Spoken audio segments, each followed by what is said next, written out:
Pia, you're watching KiniNews. Anwar Ibrahim is often seen as a champion of human rights and reform. However, NGO Lawyers for Liberty did not have such nice things to say about him today. Instead, it accused the Prime Minister of tyranny over a police report lodged against Muhyiddin Yassin.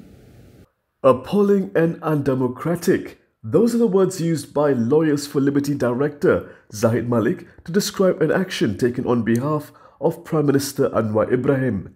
Anwar is being criticised for accusing Bersatu President Muhyiddin Yassin of criminal defamation, an offence that carries a prison sentence. In a statement today, Zahid said doing so would have a chilling effect on legitimate government criticism. He added that the proper remedy was for Anwar to use the civil courts instead to clear his name. Zahid said it is appalling and undemocratic that such a police report was made in the first place by the Prime Minister's own political secretary. He added that clearly the police report could not have been made without Anwar's approval. Zahid also said the purpose of the police report is clearly to silence criticism against Anwar by Muhyiddin and potentially others who choose to criticize Anwar. He argued that it was unlawful, unconstitutional and tyrannical for the Prime Minister or any government minister to rely on government machinery to clamp down on any speech that creates a negative perception of their leadership, as cited by Anwar's political secretary. Zahid said the report against Muhyiddin has set a dangerous precedent because similar action can be taken against government critics. On Monday, Muhammad Kamil Abdul Munim, who is Anwar's political secretary at the Finance Ministry, lodged a police report against Muhyiddin. In his police report, Kamil accused Muhyiddin of slander when the letter claimed that he was the victim of political persecution and abuse of government authority. If what Ka Siong said in Parliament today is true, the Prime Minister's office may want to check its friends because someone is allegedly using the PMO's name to get certain things done. Air Itam MP Ka Siong told the Dewan Rakyat today that he received a call from controversial businessperson Deepak Jaikishan to correct a statement over the issue of imported eggs from India. The contents of the conversation left several lawmakers in shock. We said Deepak even name-dropped the Prime Minister's office. Semalam jam 9.51 pagi, saya menerima panggilan daripada seorang insan bernama Deepak yang mendakwa dirinya mewakili JNE Advanced Tax and Berhad, yang mengata beliau telah berbincang dengan PMO untuk saya buat satu statement dan kita settle di luar mahkamah. Saya kata apa ni? Saya rasa ini bukan arahan daripada Perdana Menteri. Ini orang pakai nama PMO ni. Ini yang jadi satu penyakit. Jadi saya rasa dalam kes ini, ia tak sepatutnya berlaku. Deepak was a carpet trader and a vocal critic of former Prime Minister Najib Abdul Razak and his wife Rosmah Mansor. Bersatu leader Azmin Ali also recently alleged Deepak was the only one awarded the contract to import eggs from India. While we did not specify who Deepak was in the House, he later confirmed with Malaysia Kini that it was indeed Deepak Jaikishan. JNE is the sole company that Putra allowed to import eggs from India during a local supply shortage. We previously complained that the imported eggs were smaller and less cost-effective than those produced locally. Malaysia Kini is attempting to contact Deepak for comment. The clock is ticking for Muhyiddin Yassin to apologize to Lim Guang Eng. The Bersatu president has 7 days to do it. Muhyiddin Yassin has been asked to apologize within 7 days. Lim Guang Eng sent the letter of demand over the allegation that he cancelled the tax exemption status of the Al-Bukhari Foundation during his tenure as finance minister. Lim's counsel confirmed that the legal letter has been issued demanding Muhyiddin to make a full public retraction and apology. According to a copy of the letter of demand cited by Malaysia Kini, the other party has acknowledged and signed it as having been received. On March 11th, Lim gave Muhyiddin until today to apologize for his remarks. Through the legal letter, which was also uploaded to his Facebook account, Lim is seeking the Bersatu president's apology over 3 purportedly defamatory statements. Besides the 7-day ultimatum for the retraction and apology on terms he will determine, Lim also sought an undertaking for Muhyiddin not to repeat the allegations. Lim also invited Muhyiddin to propose a sum of compensation to be paid. Zahid Hamidi has gotten his way with a GLC appointment, and it appears this is just the beginning. Kelantan UMNO Chief Ahmad Jazlan Yaakob has again been announced as the returning chairperson of Felkra Berhad. This comes after a previous attempt to do so was stalled. Ahmad Zaid Hamidi made the announcement today while introducing the candidates for UMNO's internal polls. The former Machang MP was first appointed as Felkra chairperson in October 2021. However, his tenure ended when the current administration axed all political appointees at GLCs last December. Zahid then quickly reappointed Jazlan to the post, but the move was put on hold by Prime Minister Anwar Ibrahim. The Deputy Premier had also brushed off the postponement as being part of efforts to streamline GLCs. This time, however, Zahid said Jazlan's reappointment had been vetted and approved by the Prime Minister. He said more announcements on GLC appointments will be made in phases.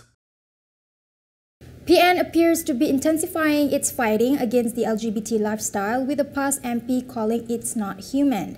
Here's what else he said in Parliament yesterday. Past MP Ahmad Marzuki yesterday shocked the Dewan Rakyat with his analysis of the lesbian, gay, bisexual and transgender or LGBT community. He described the group's lifestyle as so perverted that it surpasses animal limits. Marzuki expressed confidence that normal people with the right mindset will not support the group. Bila sebut tentang isu LGBT, saya yakin manusia yang normal, yang akal pemikirannya tak betul, yang akal pemikirannya betul, dia akan tidak menyokong LGBT ini.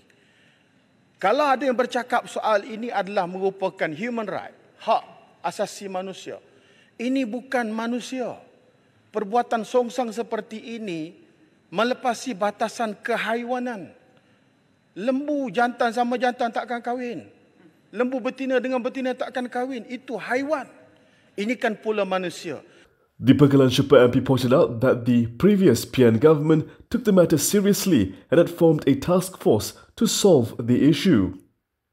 Kerajaan dan kementerian berkenaan lebih menitik beratkan soal perkara ini dan bawa satu naratif yang lebih holistik dalam menyelesaikan isu berbangkit berkaitan dengan LGBT ini. Kita tahu sejarah Pompei bagaimana. Filemkan benda itu dalam versi kita supaya tak berulang dan kita tidak mengundang kemurkaan Allah Subhanahu Wa Taala dalam perkara songsang seperti ini. You would expect Dr. Mahathir to retire already after he and the candidates from his coalition and party lost the deposits in GE15. However, it appears his new platform, Putra, is making moves to remain relevant. Malay Rights Coalition Gerakan Tanah Air is set to join Perikatan Nasional, according to a report.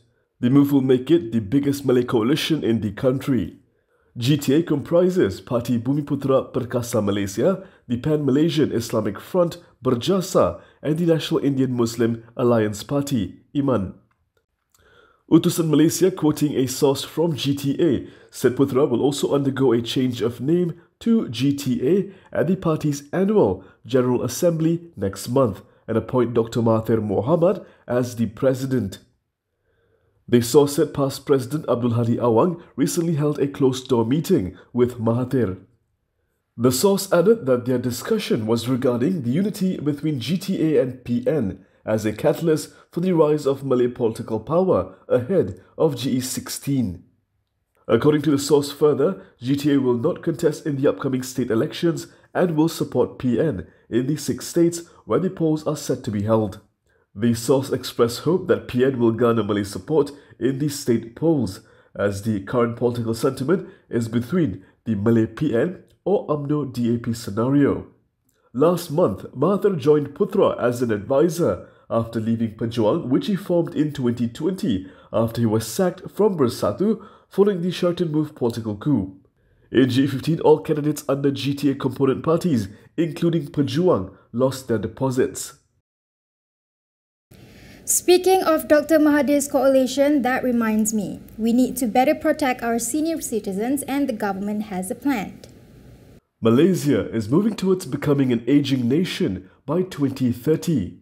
Are we doing enough to better protect and empower the elderly? With shocking statistics that show that more than 2,000 senior citizens were abandoned in hospitals From 2018 to 2022, the government is now planning to provide the elderly with a safety net by enacting a Senior Citizens Act. Deputy Women, Family and Community Development Minister Aiman Athira Sabu told Dewan Rakyat today that the bill for the legislation is expected to be tabled for the first reading next year.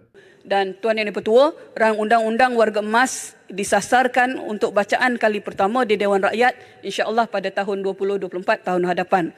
Sehubungan itu KPWKM akan meneliti kesesuaian undang-undang terhadap anak-anak yang tidak bertanggungjawab kepada ibu bapa dalam akta tersebut bagi memastikan kesedaran masyarakat umum tentang kepentingan menjaga warga emas akan terus meningkat. Insya-Allah. Sekian, terima kasih. She was responding to a question from Hululangan MP Muhammad Sani Hamzan, who asked whether the government intends to introduce a law to deduct the salaries of children who send their parents to nursing homes. Aiman said the ministry welcomes the suggestion to introduce such a law for children capable of taking care of their elderly parents but avoid their responsibility. And that is all from me today. For more stories, you can go to KiniTV.com. You can also follow us on Instagram, Twitter, YouTube, and Facebook for the latest news update. If you'd like to support independent media, do consider subscribing to MalaysiaKini.com.